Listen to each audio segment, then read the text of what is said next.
Abxylute is back at it with their brand new telescopic controller, the S8. If you were to buy one or pre-order one on their website, this is what you'd be getting. The retail price for the S8 is $65 US. Right now, at least as of the making of this video, they're selling it for $54 US. They're also available on Amazon. I haven't had time to check, but if it is, I'll make sure to put a link in the description. Let's open it up and see what it's all about. We'll find a manual that'll tell you about the modes and everything you should know. An extra replacement D-pad, a USB-C to USB-A cable. We can spot some differences, but I'll put it aside. And I believe that is it.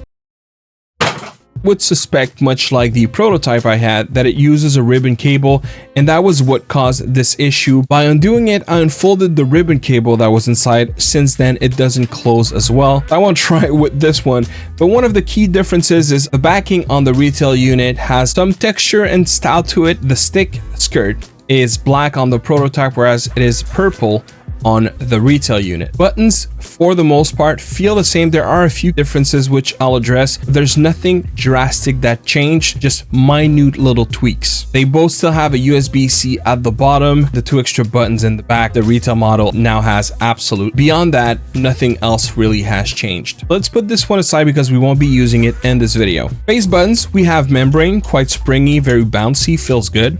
The D-pad, that's one area where I feel like they improved a little bit. On the prototype, it was a little harder to push. Here, it's a little easier, especially the roll test and just move as a whole, but it is still very much what feels like a very responsive, fairly short travel tactile button. Have, your select, start, capture, mode, and home. The sticks are Hall effect, they click. We don't have any removable faceplates. The bumpers are also tactile, but they don't feel quite like the D-pad. The D-pad almost feels like a micro switch, but I don't think it is. It just has I would say an audio response that is more aligned with mechanical, but it really feels like a tactile dome, just not exactly the same that we have on the bumpers. The prototype seemed to have a little bit, not of dampening, but something that seemed to increase the tension, whereas here it's easier to press. Don't feel like there's dampening, but we'll address it again soon. And then the back buttons are also tactile.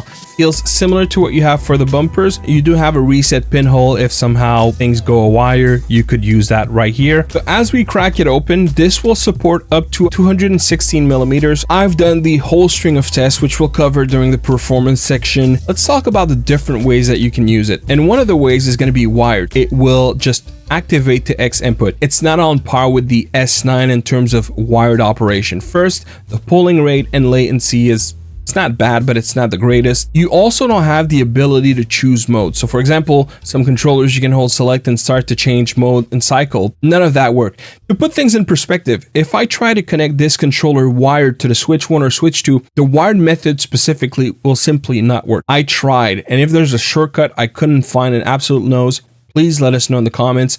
But as far as I'm concerned, this controller does not have a PS mode, an Android mode, or a switch mode through wired. You'll only have that through Bluetooth. If you're using it wired, the only thing you have is X input. Now, the other thing is when wired, it keeps cycling from green to red, and I don't know why. I don't know that it's a shortcut. I updated the firmware.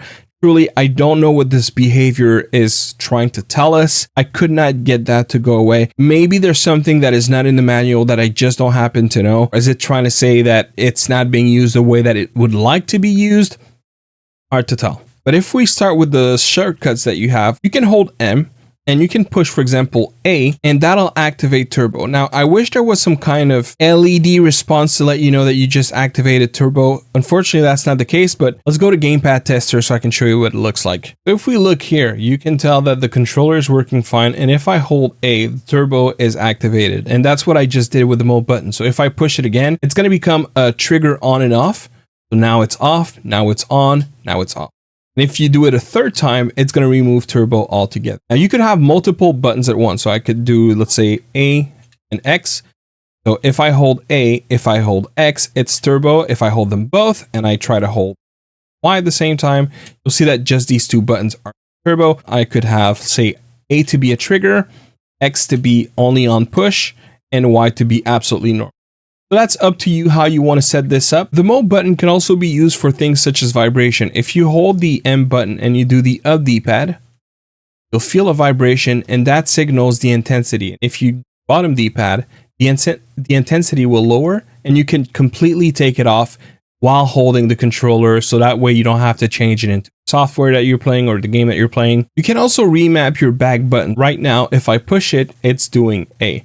So what you want to do is hold M and the back button that you're trying to remap for about a second. Now I'm going to push a button, say X, and now it will immediately have remapped to X.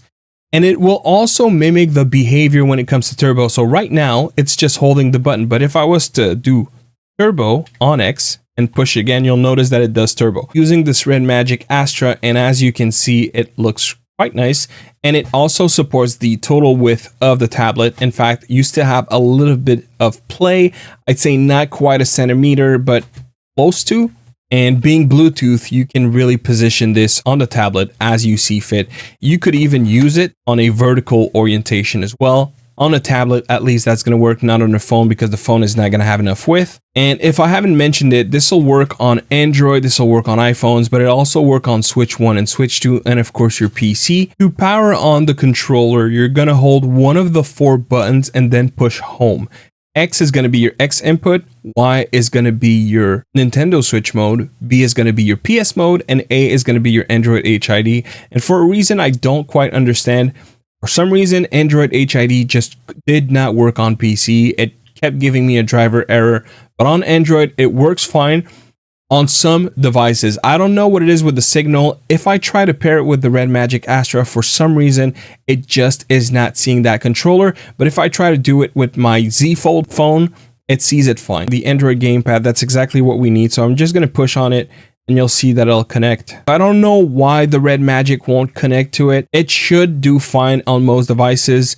Just maybe not every devices, but you have other modes, and other modes are just going to work everywhere. To power off, you just want to hold the button a couple of seconds and eventually it's just going to close. All right, so let's do PS mode. We want to hold B and keep it pushed until it flickers. And now we are connected to the Android tablet. Right now I'm using Game Hub to play my Silksong save. And what's great with this is because you have a lot of different modes, you're always going to find compatibility. That's a great benefit to have. And one of the things that really gives an advantage to Abxylute, it's not the only controller in the market to have multiple modes, but it's overall not common. Usually there's one missing. The PS mode is missing or the X input is missing.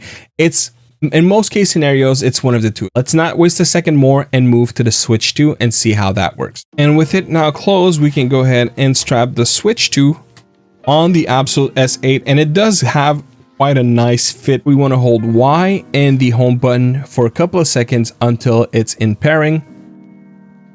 It now is, so we'll do, typical Switch stuff, L and R. When I push B, it does A, and when I push A, it does B.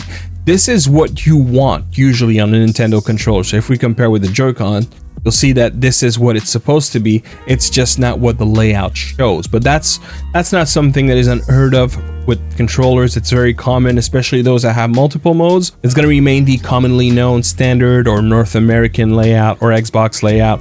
This is what we have to work with. Well, let me go ahead and change the D-pad. This one feels great, but I think I'm going to prefer the other one. You want to pinch the D-pad and just push it up like this, and it comes undone very easy. You can see the module that is underneath, and as Bonanza is loading, if I close the Switch 2, it should just close the controller.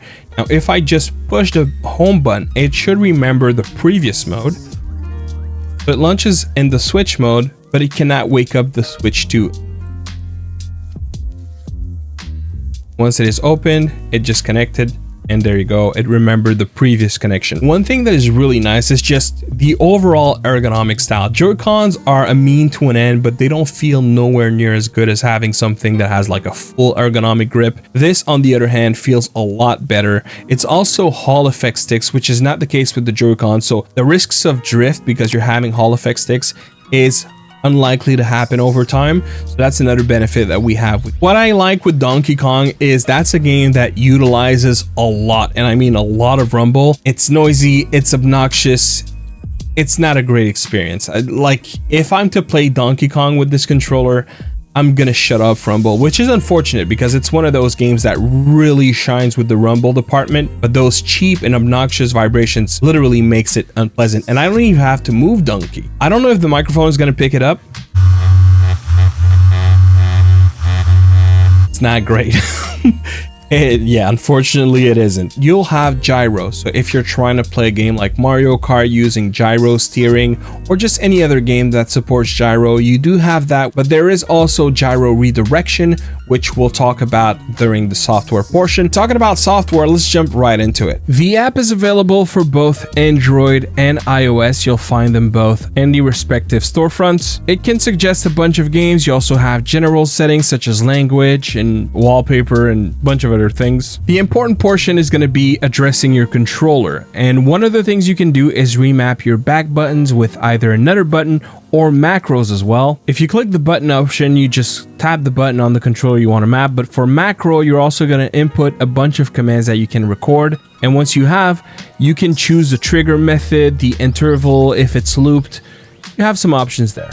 When changing the layout, you have between an Xbox or a Nintendo layout, but by the time you're done, you want to make sure to hit save and apply so that I can write it on the controller. Other than that, you can also address the gyro redirection that we mentioned. By activating it, you can map to right stick, left stick, a mouse mode, D-pad, and you also have the choice of axes and trigger, sensitivity, and dead zone. They have greatly improved that aspect. You can address the stick dead zone. You can also address the trigger dead zone. And when looking at stick sensitivity, you can address the curve of your sticks, both independently for the left stick and right stick. You cannot make your own, you have to work with some of the presets that they offer. Info and firmware is where you go to update, and for calibration, you can test the controller. And while there is an option to calibrate at this point in time, it is not yet available. Let's move to testing.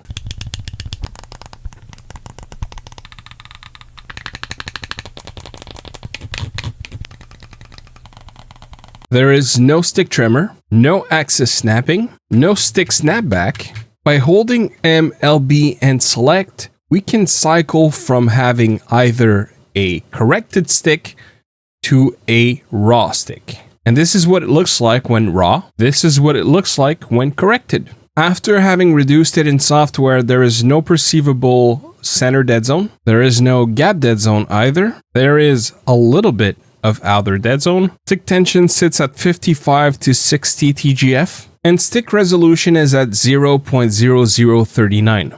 Diagonal focus, not 100 persistent. There's so little travel that it's also hard to execute, and I find that it's a lot easier with bottom right than it is with bottom left. For some reason, my left arrow is harder to do it. Rolling test feels good and no accidental inputs when doing it. Adjacent directions, very, very hard to do, almost impossible. But then if I look at the bottom going right, it's very easy. Going left, it's almost, again, impossible. Accidental inputs seems overall pretty good, including going from left to right. This D-pad is super duper hot. There is not even a semblance of a center pivot in here, zero. But as far as actuating from the center, it's also very easy to do. Maybe not the most consistent. The up arrow seems to struggle a bit, but it's easy to do, that's for sure. For triggers, there is little to no dead zone at the beginning of the trigger, little to no dead zone at the end of the trigger as well. Dampening, I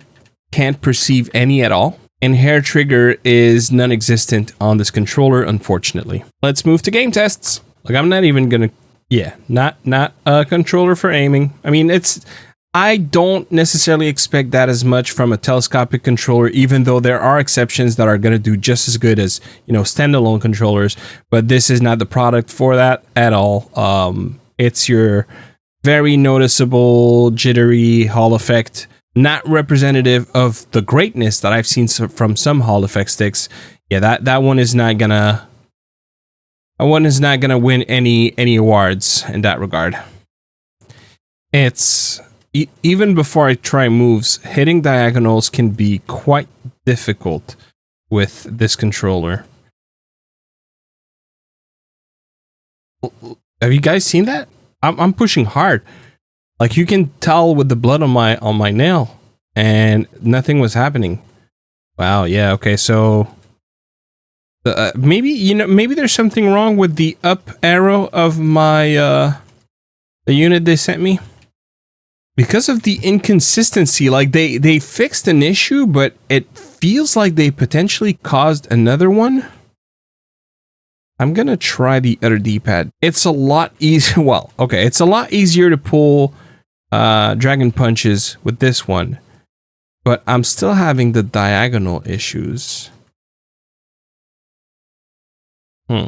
Because of the shape that this D-pad has with the diagonals being filled with plastic, it's easier to sort of preemptively hit that diagonal and just make sure that I always land the direction. Oh, see, I couldn't do it now, but always land the direction, or almost always land the direction. It's gonna help. I suspect that maybe my module has a little bit of a inconsistency in the up D-pad arrow. It's hard to push as well.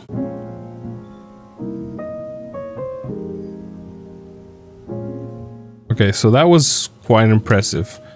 That's a move that would have been easy to fail. It's very good at being very rapid, especially from left to right.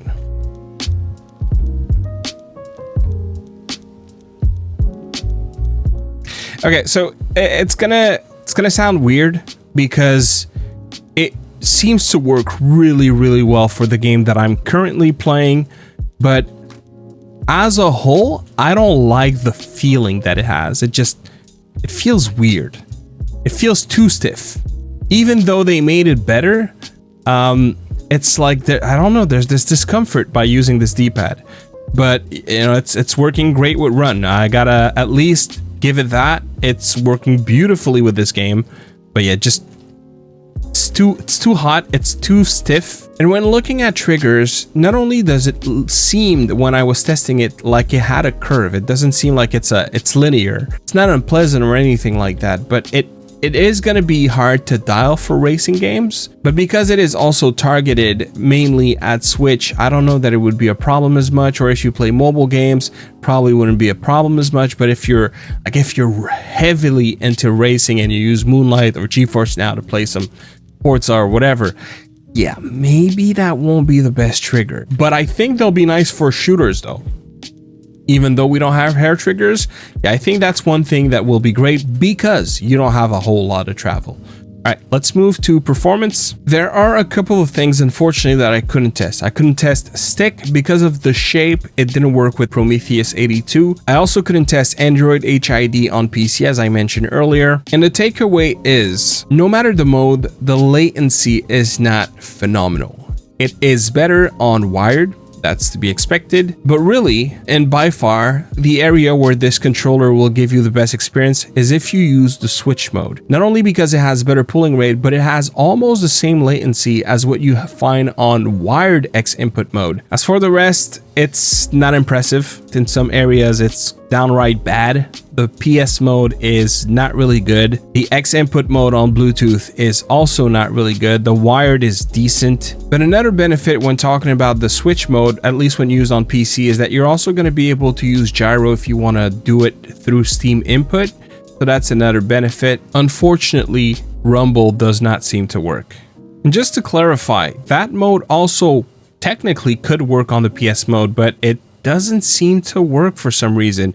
Plus, on top of that, you have bad latency and bad pulling rate on the PS mode. So even if it did work, it probably wouldn't be a great experience. But just to show you guys, it doesn't seem to respond as it should on Steam input. And I looked while I was there, the RGB is not addressable, but Rumble does work. And so that leaves us a conclusion to move towards to.